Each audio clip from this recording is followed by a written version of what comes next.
Hola, una vez más. Dios me le bendiga a cada uno. ¿Verdad? Hoy quiero hablar sobre un tema de el tiempo helenístico, ¿verdad?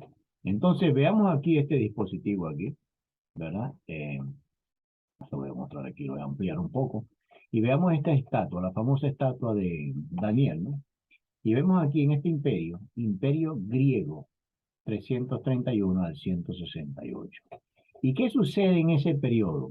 Eso es lo que quiero que veamos aquí. ¿Qué es lo que realmente sucede en este periodo, verdad? Y se considera el periodo de bronce, ¿verdad? Porque la estatua estaba, cuando la describió Daniel, vemos aquí que estaba esta parte de bronce, ¿no? Entonces empezó con oro, plata, bronce, ¿no? ¿Ya?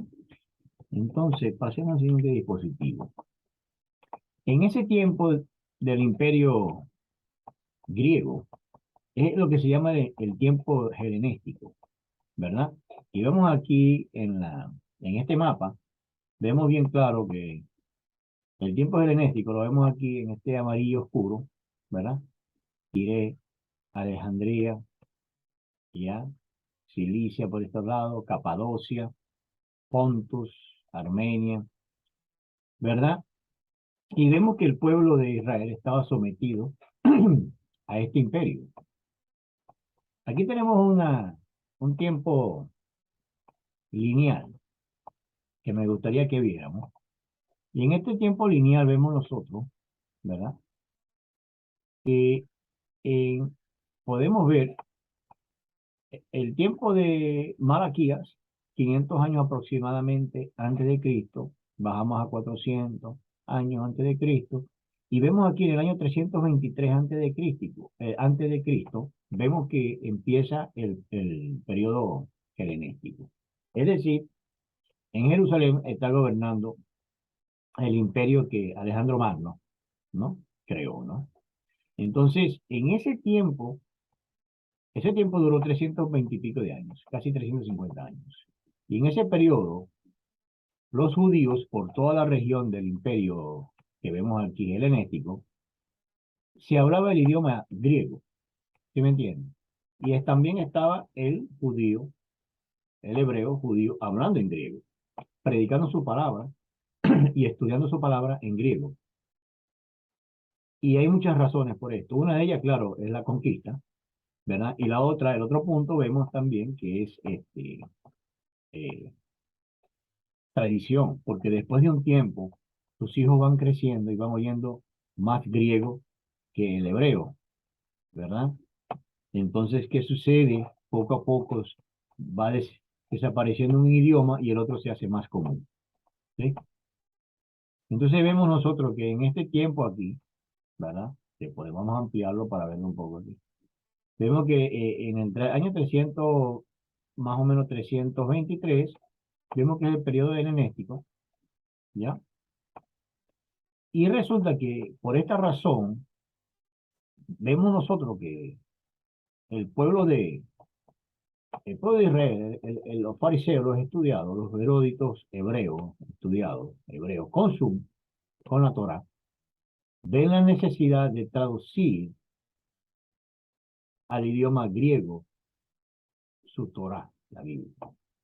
Eso sucede más o menos, dice aquí, en el año más o menos 100 antes de Cristo. Vemos aquí en el tiempo lineal, vemos que más o menos se completa la traducción de la Torá del griego, del hebreo exclusivo para la comunidad hebrea, al griego, que también fue con intención únicamente para la comunidad eh, judía, que ya está hablando hebreo. ¿Ves? Entonces, ya en este periodo vemos que 100 años antes de Cristo, ya tenían dos Biblias, en hebreo y en griego. ¿Traducida por quién? Por los mismos judíos. Dice el mito o leyenda que la Septuaginta, ¿verdad? Fue traducida por 72 eh, estudiados, eruditos de la palabra, ¿no? O sea, digamos, teólogos, pues. hoy día teólogos. Entonces vemos que 72 de ellos traducen del hebreo original a la Septuaginta, al idioma griego, recordando que el hebreo original no tiene vocales. Entonces, este era el segundo motivo. ¿Por qué se tradujo al griego? ¿Por qué? Porque en hebreo original tú tienes que recordarle a tus hijos cómo pronunciar, porque no existe vocales en el hebreo original, únicamente consonantes. Entonces, para pronunciar una palabra, digamos la palabra Yahweh, que lleva consonante y lleva vocal, no había cómo pronunciarlo, sino oyéndolo.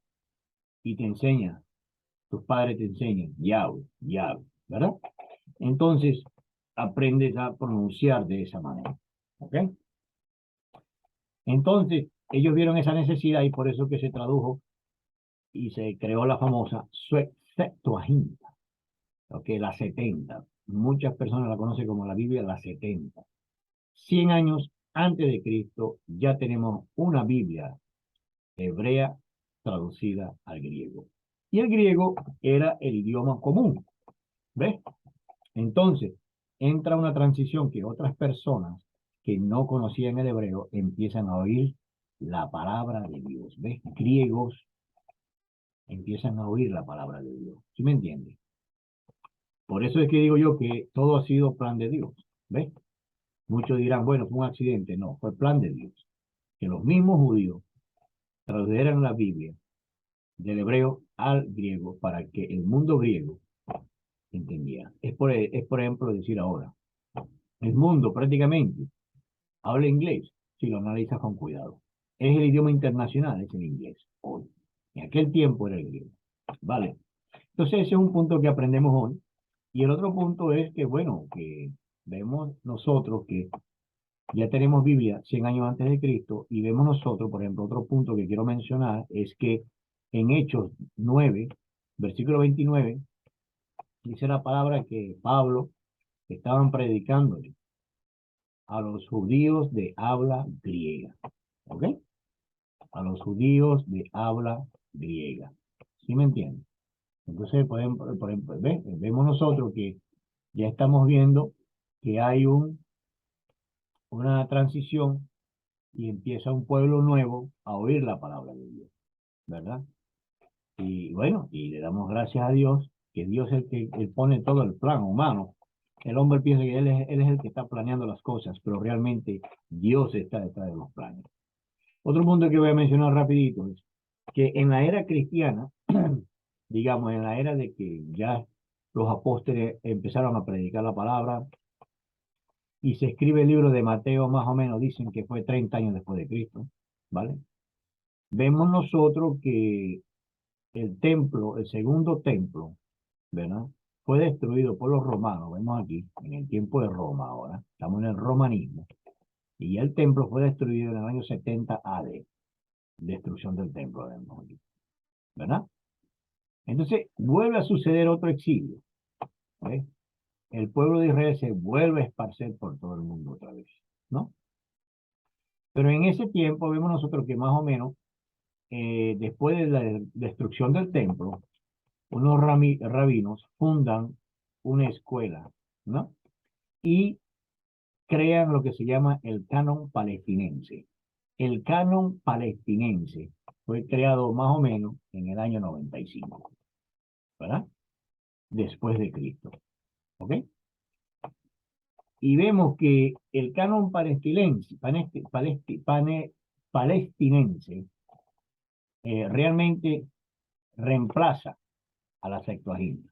Es decir, que en el tiempo de Cristo, los fariseos estaban también leyendo la Torá en griego, y lo más seguro que lo estaban leyendo en griego. ¿Ok? ¿Ves? ¿Sí me entiendes? Y vemos ahora nosotros que a raíz de la tragedia que llaman ellos, que fue una tragedia, fue la destrucción del templo en el año 70 después de Cristo, aparece en el año 95 una nueva versión, pero ya no es en griego, sino que es en hebreo moderno, ¿verdad? Y vemos que es un hebreo, ¿sí?, moderno, con otros tipos de, se le añade ahora vocales al hebreo. Y estos son los tres pasos. Primero, vemos aquí, antes de Cristo tenemos la Torá en hebreo clásico, antiguo. Los mismos hebreos deciden traducirlo al griego por necesidad. Luego del griego, vemos nosotros que en el año 95 después de Cristo aparece otra versión hecha por los judíos también, ellos mismos, y es la versión masorética, es decir, el canon palestinense, que es una Biblia hebrea, ¿sí?, de la Septuaginta, van y sacan lo que se llama el canon palestinense. Y el canon reemplaza, como dice aquí, reemplaza la Septuaginta. ¿Ves? ¿Por qué? Bueno, vemos nosotros que tal vez se enciende un odio contra el idioma, se siente un odio contra las personas por la destrucción del templo totalmente. ¿Y qué hicieron ellos? Dijeron, vamos a regresar a la senda antigua, vamos ahora todo otra vez al hebreo, pero para no perder lo que se dice en el Antiguo Testamento sin vocales, vamos a crear un nuevo hebreo con códigos, es decir, con vocales. ¿Ves? Entonces, ahí lo dejamos, hasta aquí lo dejamos, pero que hemos aprendido es que, bueno, en el tiempo en el tiempo imperio griego, en el tiempo de bronce, que vemos en esta estatua, ¿verdad? Gobierna el tiempo helenístico, es decir, se habla griego por toda la región. Los judíos traducen de su hebreo al griego clásico y ya tenemos la Biblia, el Antiguo Testamento, en el griego antiguo que se llama Septuaginta, y esa es la Biblia que utilizan hasta el tiempo de Jesús y después. Y vemos que después del templo, 70 años después de Cristo, viene la destrucción del segundo templo por Roma, y los rabinos van y crean lo que se llama el canon palestinense, que vemos aquí, ¿no? El canon palestinense, ¿verdad? Entonces, vemos nosotros que muchas Biblias del día de hoy se basan es en la tercera traducción, en la segunda traducción. ¿Ves? Muchas Biblias internacionalmente, cuando van y la están creando, van es al canon palestinense. Ahí es que van, que se llama texto masorético. Y de ahí sacan las Biblias nuevas. ¿Sí me entiendes? Y por eso que en la nueva versión internacional tenemos dos tipos de traducciones. Cuando vemos una palabra, la Biblia, la nueva versión internacional te muestra a ti qué dijo la Septuaginta y cómo lo dijo el masorético, ¿ves? Entonces, una traducción de un verso puede diferenciar un poco, porque la Septuaginta lo dice de un modo que vino mucho más antes, y después el masorético lo dice de otro. ¿Sí me entiendes? Entonces, pero la traducción, la primera traducción que sale del hebreo original es por los mismos hebreos y es la Septuaginta. ¿Okay? Y mucha gente la conoce como la 70. ¿Vale? Entonces así llegamos en los tres procesos, vemos los tres procesos. Biblia judía, hebrea, se traduce a la Septuaginta, pasan más de 100 años, pasa un buen tiempo, digamos, ¿verdad? Y después de la destrucción del templo, años 70, se funda la escuela nueva por los rabinos. Lo más seguro fue en Alejandría, Egipto, y los judíos allá crean la versión masorética con vocales. Y ahora el texto más antiguo que hoy usan los teólogos para ir a estudiar la palabra, esta masorética, es del año 900. después de Cristo. Es el documento más viejo que se encuentra. ¿Ok? Bueno, vamos a dejarlo hasta ahí porque esto se puede alargar mucho, pero el punto era esto, las Biblias. Primero, la hebrea. Segundo, Septuaginta en griego. Tercero, vuelve a regresar al griego, al hebreo, pero con vocales ahora. ¿Se entiende? Y de allí salen muchas versiones, incluyendo las versiones católicas. ¿Ok? Bueno, lo dejamos hasta ahí, hermano. Dios me le bendiga a cada uno de ustedes y estaremos en contacto, ¿verdad? Y estaremos estudiando la palabra. Amén. Muchas bendiciones.